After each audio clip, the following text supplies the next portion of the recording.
الله يخلي لنا اياكي يا امي وما يحرمني منك الهي يا ربي. مو هيك ياسمين؟ صح ماما مثل ما لك اخي سردار، الله يخلي لنا اياكي. تسلم يا ابني، الله يحميك لشبابك. بس شو بدكم انتوا الاثنين جايين؟ والله يا امي ما بدنا الا سلامة قلبك وراحك. مو هيك ياسمين؟ صح ماما، اخي سردار ما بيحكي الا الجواهر. يا الله يسلمك، بس انا ما اقتنعت لا منك ولا من اختك على الوقفه هي، اكيد في وراها شيء. والله يا امي شو كنا عم نقول لحالنا انا وبنتك ياسمين؟ وشو كنتوا عم تقولوا لحالكم انتوا الاثنين؟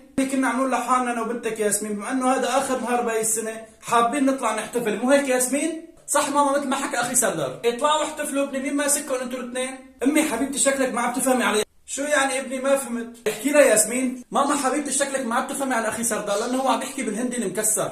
ها قلتي لي يا بنتي انه عم بيحكي بالهندي المكسر، فهمت عليك بدكم مصاري ما؟ ايه يعني يمي اللي بيطلع من خاطرك. مو هيك ياسمين؟ ماشي حاولي لجوا لاعطيكم يلا. الله يخلي لنا اياك يا حنونه. ياسمين جيب المصاري والحقيقة بسرعه. ابوس رجليك يا امي قديش طيبه حبيبي لحاتك اخي سردار.